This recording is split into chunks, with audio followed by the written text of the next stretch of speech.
The Souls of Black Folk by W.E.B.DuBois. Music and text recorded by Toria's uncle. Chapter 9. Of the Sons of Master and Man.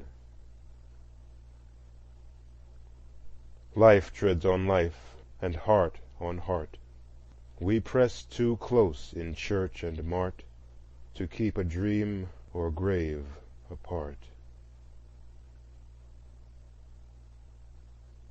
Mrs. Browning.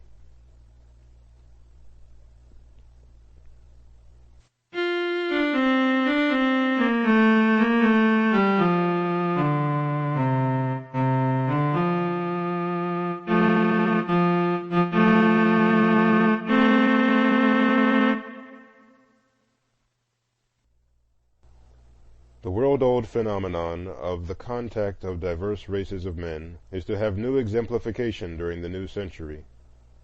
Indeed, the characteristic of our age is the contact of European civilization with the world's undeveloped peoples. Whatever we may say of the results of such contact in the past, it certainly forms a chapter in human action not pleasant to look back upon.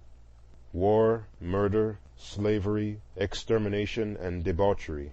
This has again and again been the result of carrying civilization and the blessed gospel to the isles of the sea and the heathen without the law. Nor does it altogether satisfy the conscience of the modern world to be told complacently that all this has been right and proper, the fated triumph of strength over weakness, of righteousness over evil, of superiors over inferiors. It would certainly be soothing if one could readily believe all this, and yet there are too many ugly facts for everything to be thus easily explained away.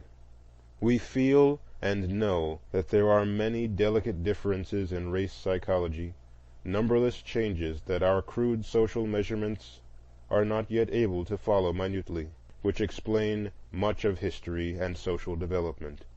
At the same time, too, we know that these considerations have never adequately explained or excused the triumph of brute force and cunning over weakness and innocence. It is then the strife of all honorable men of the 20th century to see that in the future competition of the races, the survival of the fittest shall mean the triumph of the good, the beautiful, and the true, that we may be able to preserve for future civilization all that is really fine and noble and strong, and not continue to put a premium on greed and impudence and cruelty. To bring this hope to fruition, we are compelled daily to turn more and more to a conscientious study of the phenomena of race contact, to a study frank and fair, and not falsified and colored by our wishes or our fears. And we have in the South as fine a field for such a study as the world affords, a field, to be sure, which the average American scientist deems somewhat beneath his dignity, and which the average man who is not a scientist knows all about, but nevertheless a line of study which, by reason of the enormous race complications with which God seems about to punish this nation, must increasingly claim our sober attention, study, and thought. We must ask, what are the actual relations of whites and blacks in the South? And we must be answered, not by apology or fault-finding, but by a plain, unvarnished tale. In the civilized life of today, the contact of men and their relations to each other fall in a few main lines of action and communication. There is first the physical proximity of home and dwelling places, the way in which neighborhoods group themselves, and the contiguity of neighborhoods.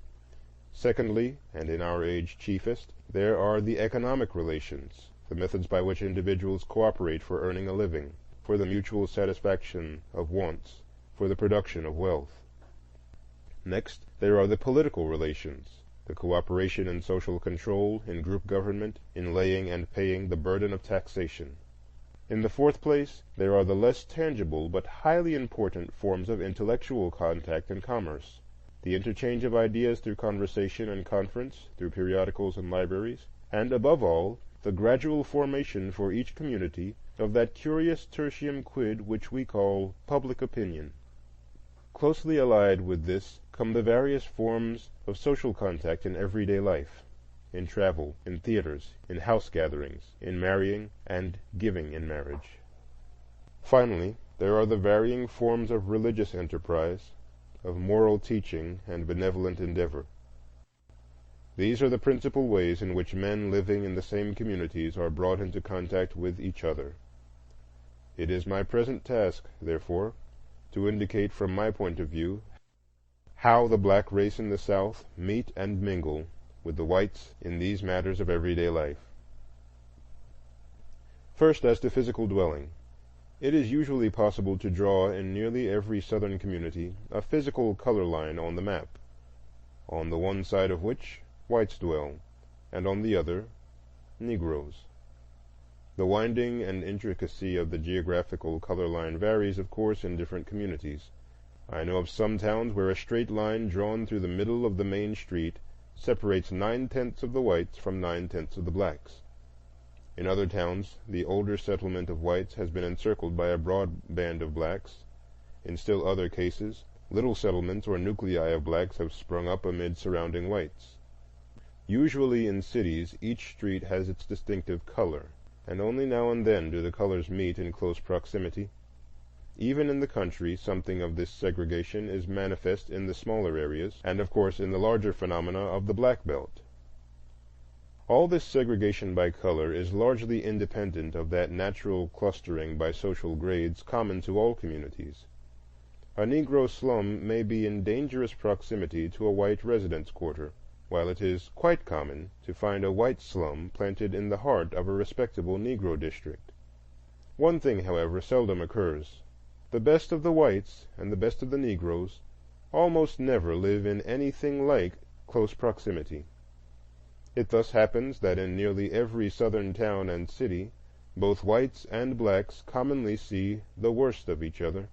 This is a vast change from the situation in the past, when through the close contact of master and house servant in the patriarchal big house, one found the best of both races in close contact and sympathy, while at the same time the squalor and dull round of toil among the field hands was removed from the sight and hearing of the family.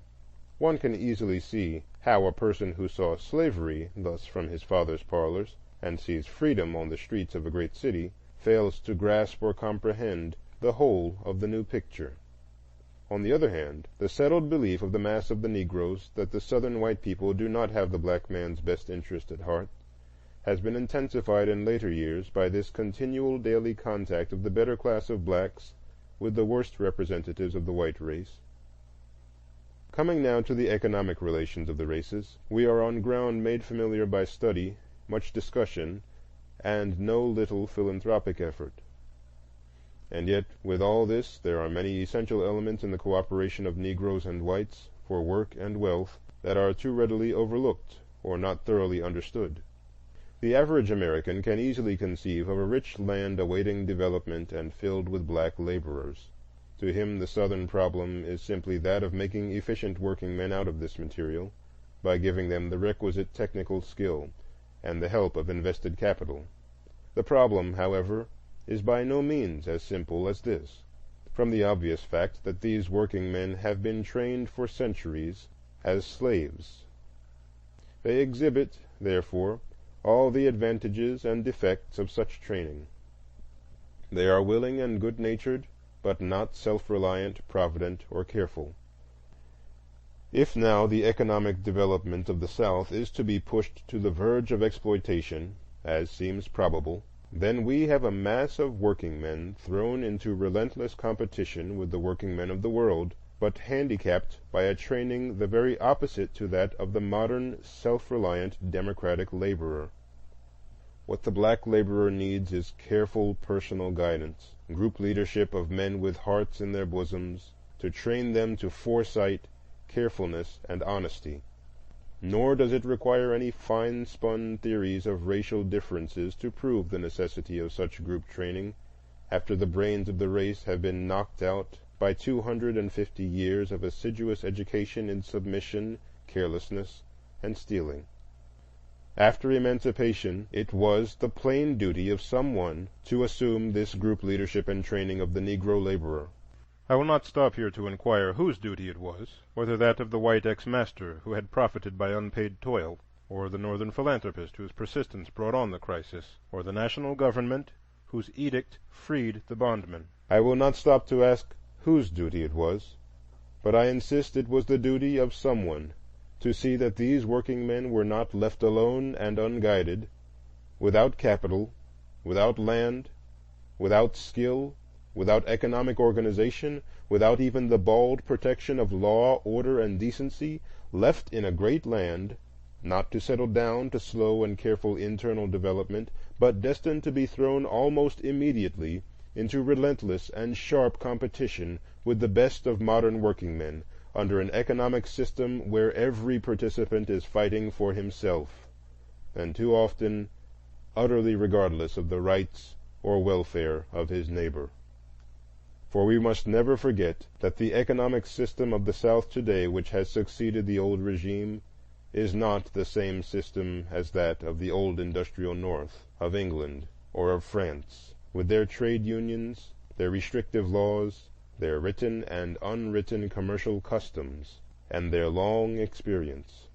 It is rather a copy of that England of the early 19th century, before the Factory Acts, the England that wrung pity from thinkers and fired the wrath of Carlyle, the rod of empire that passed from the hands of Southern gentlemen in 1865, partly by force, partly by their own petulance, has never returned to them. Rather, it has passed to those men who have come to take charge of the industrial exploitation of the New South, the sons of poor whites fired with a new thirst for wealth and power, thrifty and avaricious Yankees, and unscrupulous immigrants. Into the hands of these men the Southern laborers, white and black, have fallen, and this is to their sorrow. For the laborers as such, there is in these new captains of industry neither love nor hate, neither sympathy nor romance.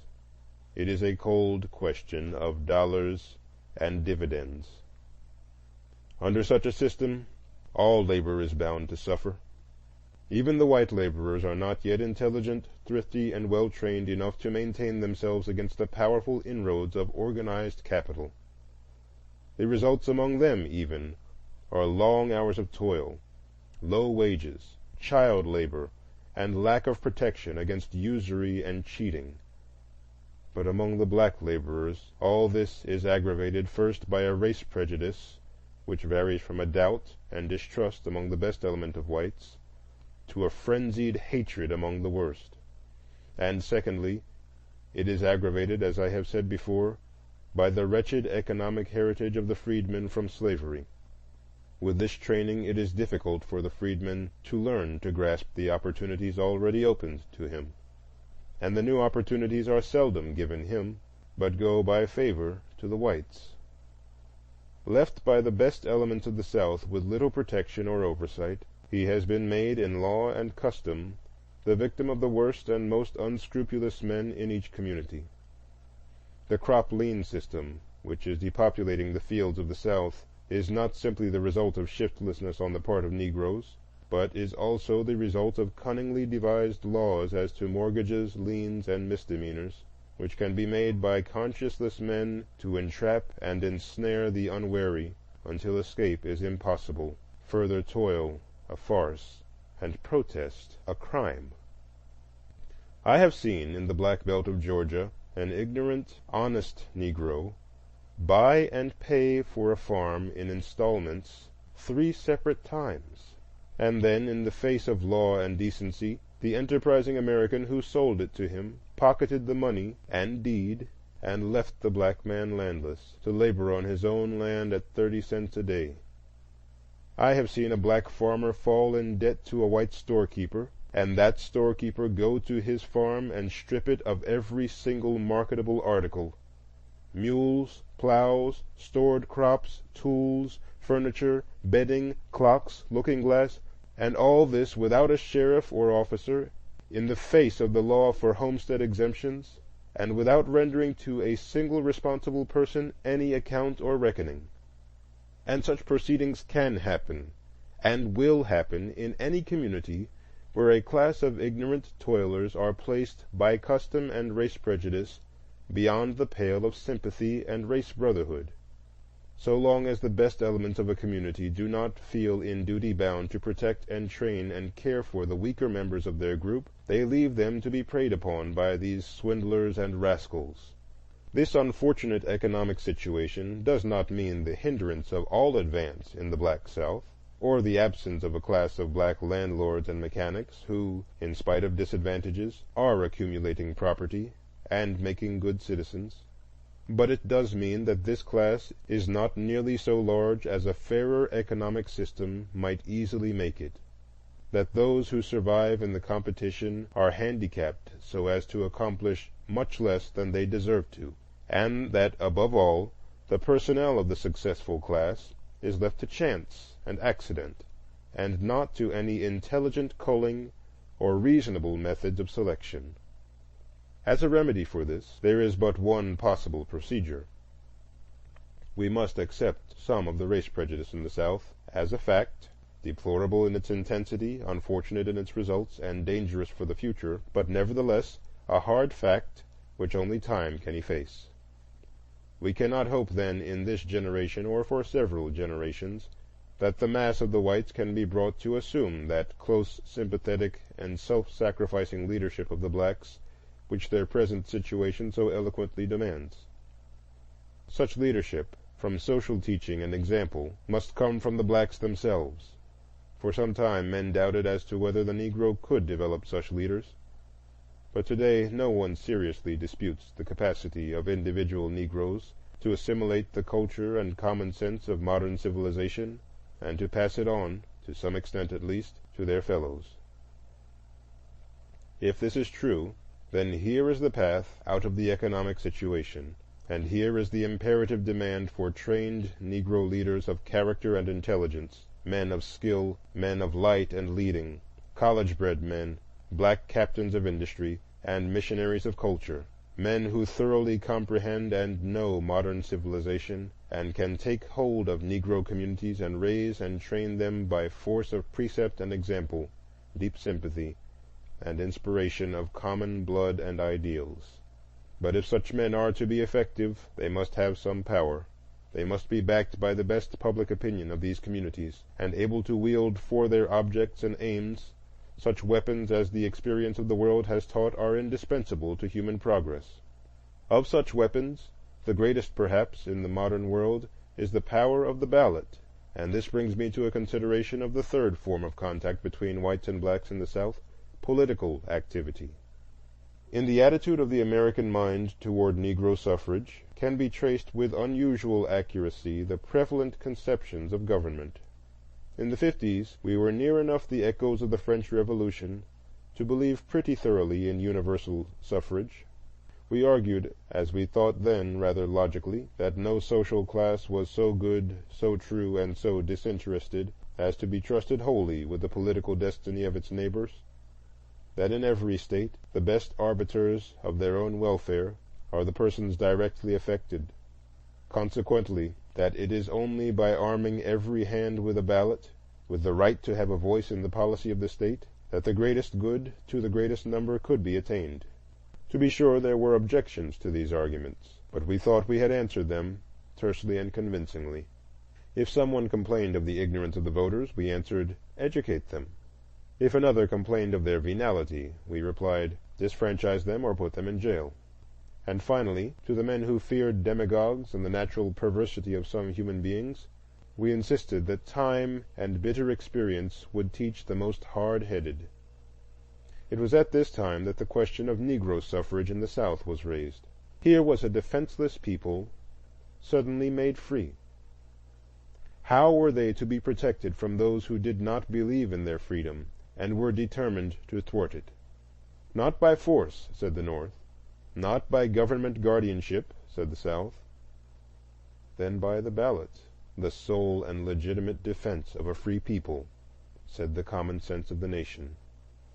No one thought at that time that the ex-slaves could use the ballot intelligently or very effectively, but they did think that the possession of so great power by a great class in the nation would compel their fellows to educate this class to its intelligent use.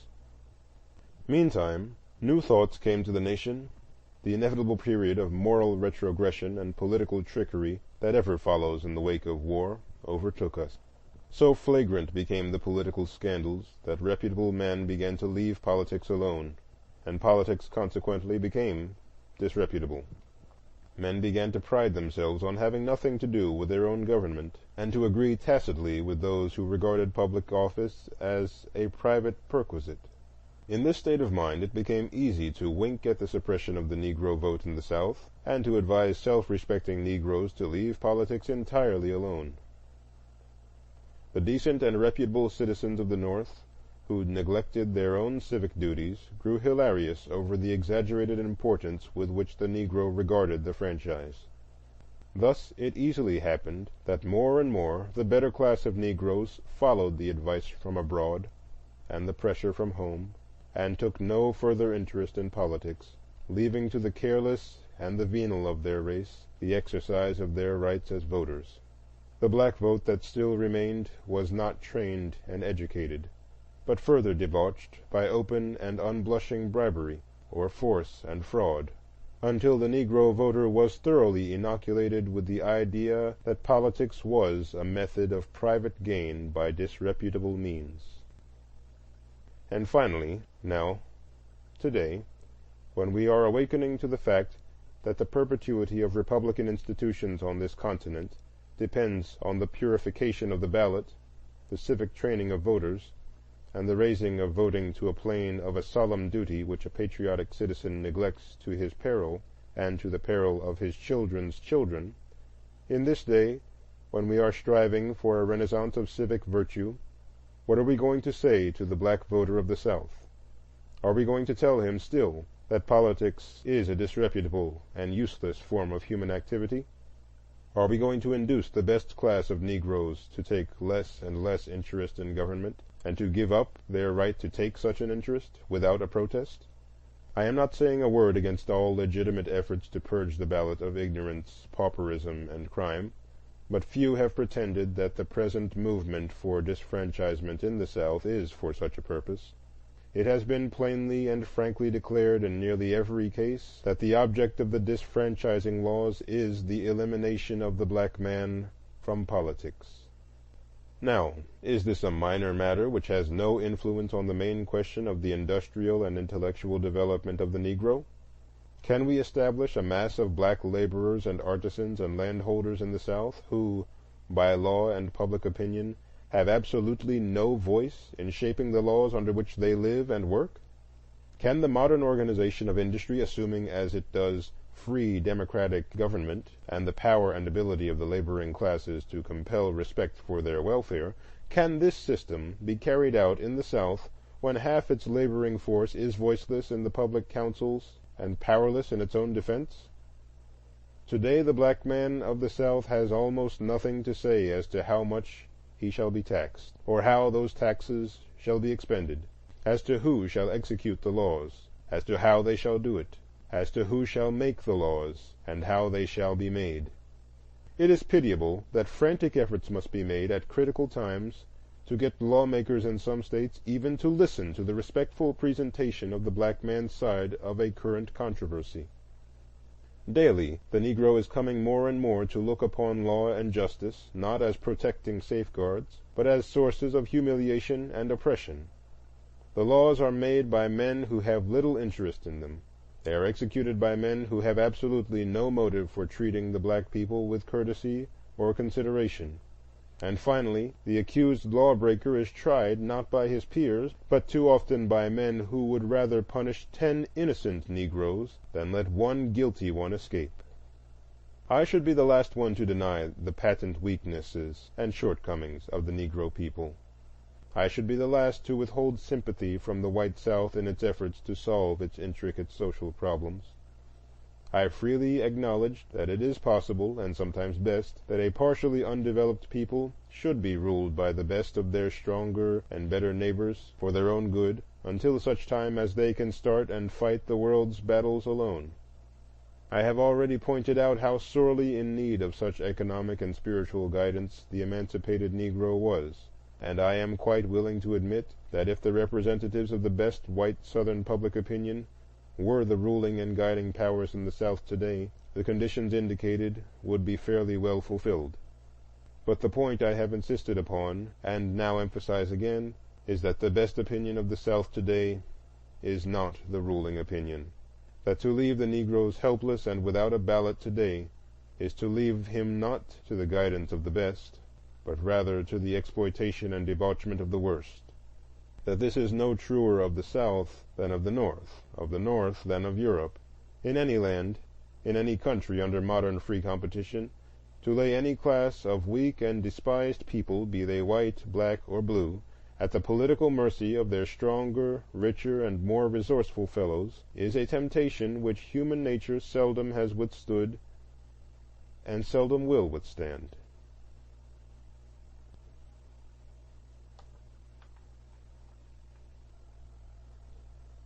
End of Chapter 9, Part 1.